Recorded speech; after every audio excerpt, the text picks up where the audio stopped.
Assalamualaikum warahmatullahi wabarakatuh. Salam jumpa lagi dengan saya Samsul Ramli, dan kali ini dengan salah seorang ahli pengadaan yang juga direktur KM dan Partner. Kita sedang berada di pantai Long Beach, Pink ya. Pantai apa? Pantai Pink di Pulau Padar. Di Pulau Padar. Ya, Labuan Bajo. Labuan Bajo. Oke, ini saya mau pengen ngajak direktur nih untuk membahas pengadaan barang jasa mumpung lagi di pantai. Channel SR PBJ Traveler, kita bahas pengadaan sedikit meskipun sedang liburan, mudah-mudahan tidak kena penalti ini.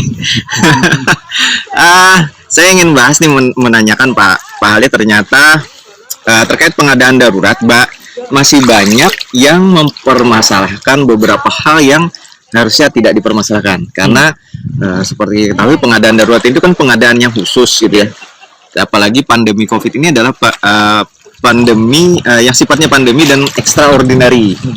Nah, ini banyak yang masih menanyakan nih, apa betul pengadaan dalam keadaan darurat, penanganan darurat itu kontraknya belakangan?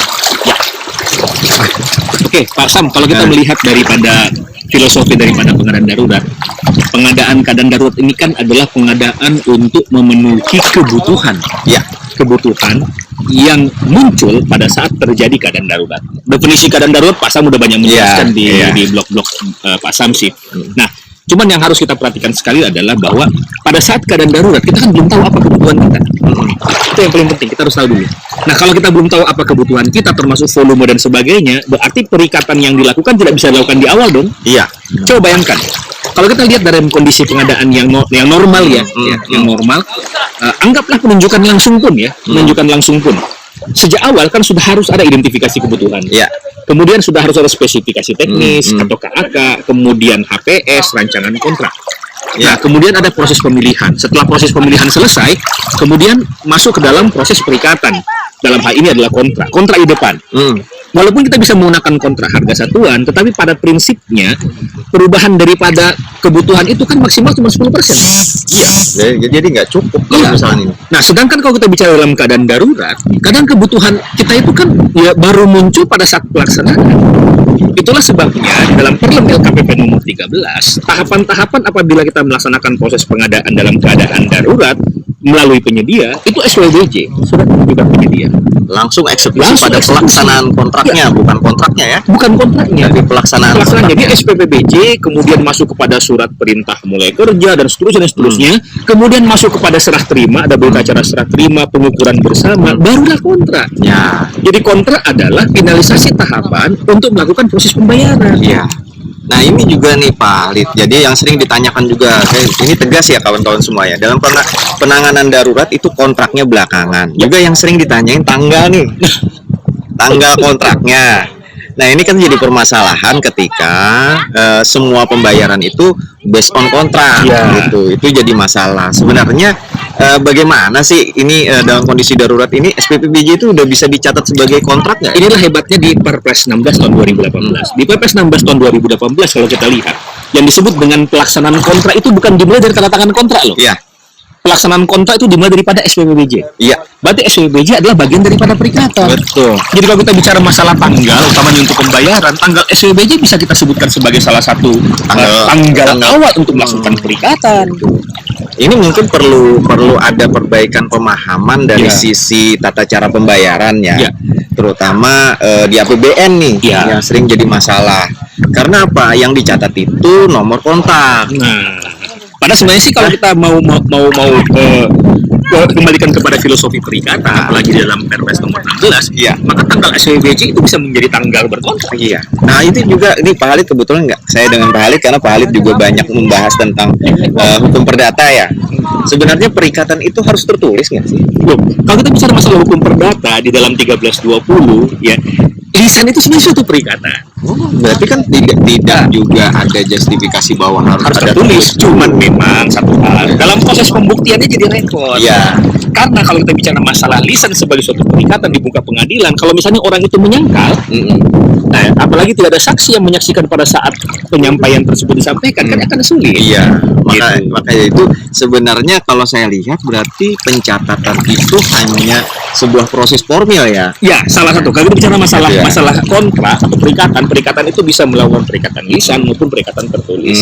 Seperti itu. Tetapi dari sisi administratifnya kemudian Ya, dicatatkan. Nah, ya. akan jadi masalah ketika yang menjadi poin utama perikatan itu justru pencatatannya. Nah itu, padahal hakikatnya sebenarnya bukan di pencatatan, tapi hakikat terjadinya akad Nah, atau perikatan. Gitu. Contoh misalnya Pak Sam seperti ini, saya mau jual handphone, Pak Sam, oke Pak Sam saya beli handphonenya ya, berapa Pak Halid mau beli? Saya beli 5 juta, oke deal. Begitu Pak Sam mengatakan deal secara hukum perdata, sebenarnya sudah terjadi perikatan iya, antara kita. cuma belum tercatatkan. Belum tercatatkan. Berarti tanggal transaksi sebenarnya transaksi Bapak materialnya. mengatakan deal. Iya. Itulah tanggalnya. Nah, Tanggal itu perikatan. ini penting. Ini pertanyaan yang sering dimunculkan oleh kawan-kawan, termasuk kawan-kawan auditor, kawan-kawan pelaksana. Ya. Jadi dalam penanganan darurat, apalagi penanganan darurat pandemi COVID, maka proses perikatan itu sudah terjadi sejak SPPBJ untuk pengadaan barang, sejak SPMK untuk pengadaan yang sifatnya pekerjaan. Nah, pencatatannya di dalam kontrak setelah dilakukan serah terima. Jadi mudah-mudahan di sisi pembayaran bisa juga menyesuaikan, karena ini persoalannya kadang-kadang di sisi pembayaran. Sebelum ditutup, Siap. kita harus menghargai. Dalam kondisi normal, kita harus menghargai penyedia barang dan jasa yang memang benar-benar mau mensuplai walaupun secara tertulis. Betul. Dalam bentuk kontrak itu belum ada. Nah, kadang terjadi, mereka sudah bersusah payah melaksanakan PPK, sudah mengadakan, dipersulit di akhir oleh orang-orang yang tidak memahami tentang apa perasaan yang mereka hadapi pada saat kontrak itu dikatakan darurat loh, keadaan itu Betul. darurat gitu loh. Kadang auditor kita memeriksa di belakang setelah apalagi ya, hanya mendapatkan informasi oh dulu seperti ini, jadi feelingnya tidak dapat. Iya, itu yang sering saya sebutkan bahwa penanganan keadaan darurat atau keadaan darurat ini rasanya itu terasa pada saat peristiwa daruratnya terjadi, tetapi kemudian diaudit dan diperiksa saat rasa itu menjadi kenangan dan sudah tidak dapat lagi untuk dipahami oleh orang yang tidak mengalami daruratan itu. Maka ini pesan juga buat kawan-kawan semuanya, tidak hanya yang melaksanakan tetapi juga yang mengaudit dan memeriksa dari sisi penanganan hukum. Harus dipahami tata cara pengadaan darurat itu adalah extraordinary. Sehingga tadi sudah dijelaskan, kontrak itu dilakukan, pencatatan kontraknya dilakukan di akhir setelah proses serah terima. Tetapi perikatannya sudah dimulai sejak SPPBJ atau SPMK. Gitu ya Pak Halid ya? Sip. Oke, terima kasih Pak Halid atas kesempatannya.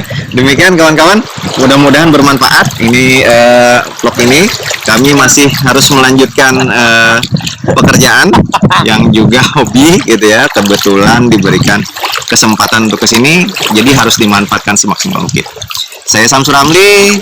Assalamualaikum warahmatullahi wabarakatuh. Salam pengadaan.